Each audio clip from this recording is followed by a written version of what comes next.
Have you ever gone no contact with someone expecting silence to speak louder than words only to be met with nothing? No apology, no message, not even curiosity. It stings. You begin to wonder, did they ever care? Did I even matter? Here's the truth. No contact is not a magic spell. It's a strategy. And like any strategy, it only works when your mindset backs it up. If you go silent but still obsess, still check their socials, still vibrate with need beneath the surface, they feel that. And they win. So what now? No contact is often recommended as the ultimate strategy to heal from a breakup, regain control, or even reattract an ex. It's a method based on silence, on stepping away entirely and cutting off all forms of communication. On paper, it sounds perfect, simple, powerful, effective, but many people quickly discover that no contact by itself doesn't always produce the results they expected. They wait. They hope. They count the days, and sometimes it happens. No message, no regret, no sign that the other person even noticed the silence. That's when the disillusionment sets in. And that's when the truth becomes painfully clear. No contact alone isn't enough. The reason is that most people use no contact as a tactic, but not as a transformation. They go silent outwardly, but remain emotionally entangled inwardly. They obsess over what their ex is thinking, stalk social media, replay conversations, and wonder if their absence is being noticed. In that state, the silence becomes a performance, not a personal boundary. You can block someone and still be energetically clinging to them. You can ignore their calls and still crave their validation. You can go no contact and still live your life like it's on pause, waiting for them to return. That's not detachment. That's quiet desperation. Real no contact isn't just about silence. It's about shifting your inner landscape. It's about letting go of the need for closure, apology, or recognition. It's the decision to stop pouring emotional energy into a one-way street. If you're still hoping they'll come back, you're not. Really, in no contact, you're in emotional limbo. And limbo is exhausting. No contact has power only when it's rooted in genuine detachment. That means accepting on a deep level that the person you're stepping away from may never return and being okay with that. It means turning your focus from them to you. People often expect no contact to work like a boomerang, throw it out there, and they'll come flying back. But relationships aren't physics and people aren't objects. Everyone reacts differently. Some people don't chase after silence, they match it. Some people don't reflect, they move on. That's not because you weren't valuable, but because they were never capable of meeting you where you needed to be met. No contact reveals who's willing to fight for a connection and who was only ever comfortable when you were the one doing the work. It strips away illusions. And this is where no contact gets its real value, not in whether they miss you, but in whether you finally see them clearly. When you stop reaching out, when you stop performing emotional labor for someone who took it for granted, you begin to notice who they really were.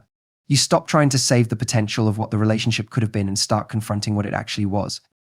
That's the painful part. But it's also the liberating part. No contact isn't just silence, it's a mirror. And what it reflects back is often what we didn't want to see while we were still chasing connection. So when no contact doesn't seem to be working, it's worth asking, what were you hoping it would achieve? If the goal was to regain your self-respect, clarity, and strength, then maybe it's working more than you realize. But if the goal was to manipulate someone in caring, it was never going to work in the first place. Silence backed by anxiety isn't powerful, it's just quiet noise. But silence backed by self-worth, that's thunder in disguise. Or embrace a darker psychological shift means stepping into a part of yourself that isn't governed by need, hope, or the desire to be chosen.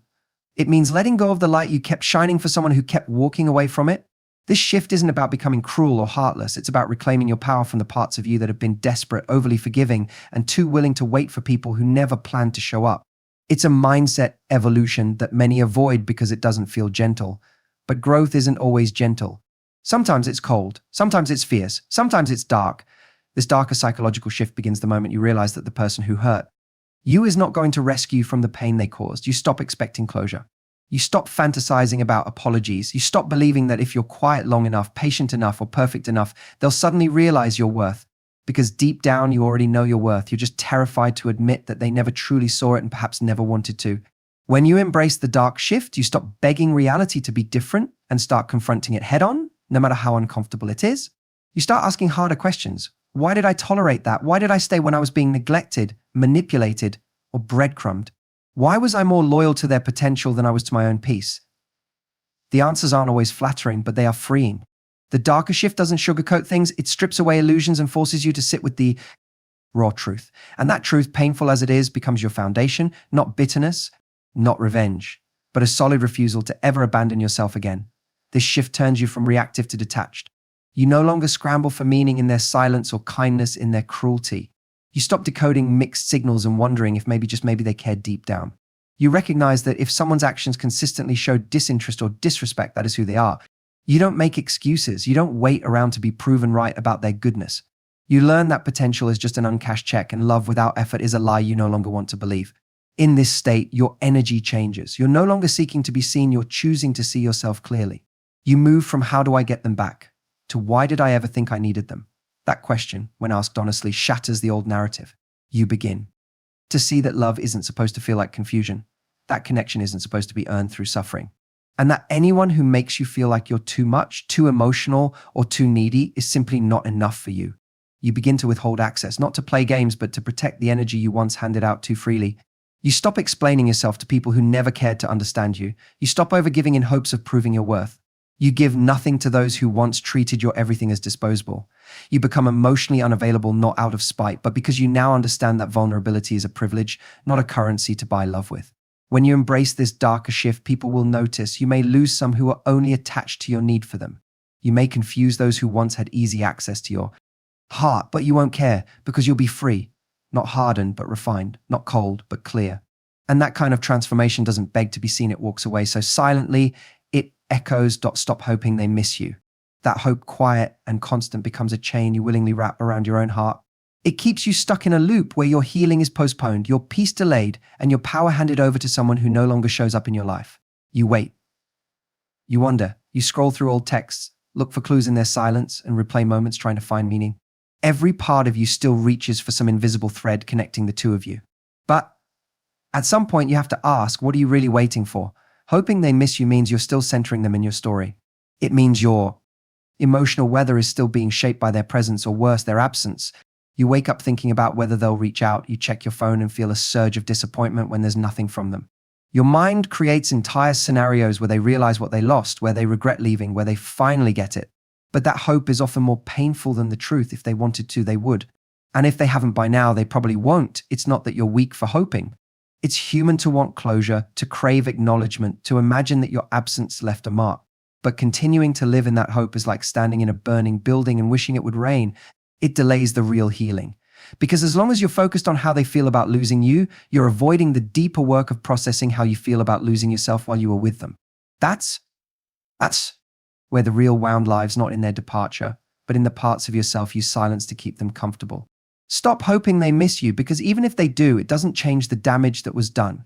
Missing you doesn't mean they're capable of loving you properly. Missing you doesn't mean they've grown. Missing you doesn't undo the times they ignored your needs, dismissed your worth, or made you feel like you were too much. You're not looking for someone who simply realizes you are valuable in hindsight. You need someone who sees that while you seize them room, not just after you've walked away. You deserve to live your life without waiting for validation from someone who couldn't hold space for your heart when it mattered. You deserve mornings without longing, nights without imagining texts that never come, days filled with your own presence, not the echo of someone else's absence. The moment you stop hoping they miss you is the moment you start reclaiming the parts of yourself you handed over without asking for anything in return. It's the start of a different kind of freedom, not the absence of feeling, but the presence of self-respect. Because the truth is, when you no longer care whether they miss you or not, you step into your own life again. You stop measuring your worth through their memory and begin to build something stronger than their approval, your own peace. You begin to realize that you never needed them to remember you fondly or ache for your return. What you needed was to finally remember yourself, to choose yourself, and to walk away without looking back. Letting go of that hope isn't giving up, it's rising up. It's no longer begging the past to rewrite itself. It's turning your face fully toward the future, even if it feels lonely at first. And eventually you realize something powerful. Your healing was never supposed to come from whether or not they missed you. It was supposed to come from the day you stopped waiting and started moving forward for real. Reclaim your energy, because whether you realize it or not, you've been bleeding it out drip by drip into people, situations, and memories that don't give anything back. You've been spending your emotional currency on someone who stopped investing in you a long time ago. You replay conversations, analyze texts, wonder what you could have done differently, and fantasize about closure that never comes. All of that takes energy. All of that drains you. And the worst part, you barely notice it happening until you feel empty, anxious, or stuck. That's your soul telling you it's time to pull your power back in. Your energy is your most valuable resource. It shapes how you feel, how you think, how you move through the world. When it's tied up in people who don't respect it, you start losing touch with your own center. You become reactive instead of intentional. You start performing instead of living. You bend yourself to keep others comfortable, waiting for someone else to validate your worth instead of knowing it in your bones. And somewhere in that pattern, you forget who you were before you started trying so hard to be enough for someone else. Reclaiming your energy doesn't start with a dramatic gesture. It starts in the small, silent decisions. It's choosing not to check their profile. It's not reading into their silence. It's catching yourself when your thoughts drift toward them and gently redirecting your mind. Not out of bitterness, but out of self-preservation, because every second you spend thinking about someone who no longer chooses you is a second stolen from your own. Growth, peace, and healing. You don't owe anyone your emotional labor once they've stopped contributing to your well-being. This isn't about revenge or pretending you don't care. It's about deciding that you care more about your own mental and emotional stability than about staying connected to someone who couldn't meet you halfway. It's not about cutting them off to teach them a lesson. It's about cutting the cords that have been silently draining you. Because emotional attachments don't just live in our hearts, they live in our habits. In the way we talk about them, the way we relive the past, the way we secretly keep doors open that should have been closed a long time ago. Reclaiming your energy means creating boundaries not just with other people, but with yourself. It's saying no more every time your mind tries to romanticize someone who brought more pain than peace. It's choosing to see the situation as it is, not as you wish it were. It's learning to trust your own memory of the hurt, even when your heart wants to rewrite it into something softer. Because holding on to a fantasy version of someone doesn't protect you, it only prolongs the pain. And as you begin to pull that energy back into yourself, you'll notice things shift. You'll start to feel lighter, clearer, more grounded. The anxiety will start to fade. The ache will soften. You'll begin to hear your own voice again beneath all the noise. That's not coincidence, it's healing. That's you returning to yourself. Because the moment you stop giving your power away to someone who didn't know what to do with it, you start building a life that's no longer centered around loss. You become your own source. You stop waiting for someone to recharge you. And you remember that your energy was never meant to be used as bait to keep others close. It was meant to fuel your own transformation. That's what happens when you stop leaking it into the past and start reclaiming it for the future. Indifference is power. Not because it means you no longer feel anything, but because it means you've finally taken your emotions back from someone who didn't know how to hold them. It's the quiet strength of choosing not to respond, not to chase, not to explain yourself to people who are committed to misunderstanding you. It's the moment you stop giving access to your inner world to someone who treated it like it was disposable. Indifference doesn't mean you never cared. It means you cared enough for long enough and now you're choosing yourself. When you're still emotionally invested, every word they say or don't say carries weight. Every silence feels like punishment. Every message feels like a test. You ride a roller coaster of hope and disappointment, wondering what you did wrong, what you could have done differently, or if they ever think about you the way you still think about them. That emotional chaos keeps you tied to them, even if they're no longer in your life. It's not connection, it's captivity. And it steals your peace. Indifference breaks that chain. It's not about pretending. It's not a performance. True indifference is earned through healing, reflection, and the painful decision to stop making someone the center of your emotional world. You no longer react to their games. You don't get excited when they breadcrumb you. You don't spiral when they ignore you. You stop needing them to see your worth because you've already seen it yourself. That is where the power lies, not in getting them back, but in no longer needing them at all. This kind of detachment is difficult at first. It feels unnatural when you've spent so much time and energy caring. You may even feel guilty for not reacting the way you used to. But indifference is not coldness. It's clarity. It's knowing that someone who couldn't love you properly doesn't deserve space in your head or your heart. It's the realization that your silence is no longer a strategy to get their attention. It's your new normal. Not out of spite, but out of self-respect. You stop explaining your boundaries. You stop overthinking what they'll think of your silence. You stop trying to craft the perfect message or moment that will finally make them realize what they lost. Because by the time you reach indifference, their realization is irrelevant. You've moved on not just physically, but mentally and emotionally. You've stopped holding space for a future that was never going to happen. You've stopped trying to change someone who showed you exactly who they were. Indifference is powerful because it shifts the dynamic completely. The person who once had emotional control over you loses that grip. They can't provoke you, guilt you, or lure you back into the same old patterns. Your stillness unnerves them. Your peace confuses them because they expected you to stay reactive, desperate, and waiting. But now, you're not even watching. You're too focused on rebuilding your life, your confidence, your joy, and they become just another chapter in a story that no longer defines you. The energy you once poured into them now goes into your goals, your passions, your self-respect. You protect your peace like it's sacred because it is. And if they try to return, they're met not with hostility, but with disinterest. Because the opposite of love isn't hate, it's indifference. And when you reach that place, nothing they do can touch you anymore. That's not emotional shutdown. That's emotional sovereignty. That's when you know you've healed, you've grown, you've won. Transformation over retaliation is the decision to rise when every part of you wants to strike back. It's choosing growth instead of revenge, evolution instead of bitterness, and self-mastery instead of proving a point. When someone hurts you, disrespects you, or walks away without remorse, the most tempting instinct is to make them feel what you felt. You want them to see the pain they caused, to understand what they lost, to regret ever taking you for granted. That desire is human, but it's also a trap, because retaliation keeps you tied to the very thing you're trying to move past. When you retaliate, whether through words, actions, or silence intended to punish, you're still reacting. You're still engaging in the emotional currency of the past. You may feel powerful for a moment, but it's fleeting. The satisfaction fades, and what remains is the realization that you haven't actually moved on, you've just redirected your pain outward. Real power isn't found in controlling others' emotions. It's found in controlling your own. And that's where transformation begins. Transformation is quiet. It's internal. It's not about being seen by the person who hurt you. It's about seeing yourself clearly for the first time in a long time. It's asking, what can I learn from this? Instead of how do I make them pay? It's not weakness to walk away without a dramatic ending. It's strength, because you're no longer operating from the wound, you're operating from wisdom. You stop feeding energy into proving your worth and start embodying it. Choosing transformation means you stop chasing closure. You stop waiting for them to say sorry. You stop fantasizing about revenge scenarios where they come crawling back. You realize that their apology, their regret, their awareness, it's not required for your healing. What's required is your willingness to face the pain head on and alchemize it into self-awareness, boundaries, and purpose. You take the pieces of your broken heart and use them to build something stronger, not to throw them like weapons. Retaliation is reactive, transformation is proactive. Retaliation wants justice in the form of pain.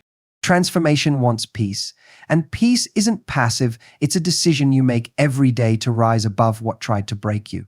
You don't transform to look good, you don't transform to get noticed, you transform because staying stuck in bitterness is too heavy a burden to carry any longer. You transform because the future you deserve demands it. You begin to pour your energy into things that nourish you instead of things that drain. You invest in your goals, your health, your passions. You stop trying to be heard by people who never listened and start listening to yourself. The version of you who was desperate for attention, who tolerated less, who begged for breadcrumbs, that version begins to fade. Not because you're pretending it didn't happen, but because you've outgrown the need for that kind of survival. And eventually you realize the greatest revenge is not making them suffer. It's no longer caring whether they do or not. It's building a life so full, so aligned, so rooted in self-respect that their absence no longer feels like a loss, it feels like space. Space for something better. Space for someone who meets you where you are. Space for the version of you who no longer needs to hurt in order to heal. Transformation doesn't erase the pain, but it changes your relationship with it. It teaches you that every betrayal, every disappointment, every rejection wasn't a reason to close your heart, but an invitation to open it in a new direction toward yourself. That's not just growth, that's transcendence. And it's the most powerful answer you'll ever give to the ones who underestimated you,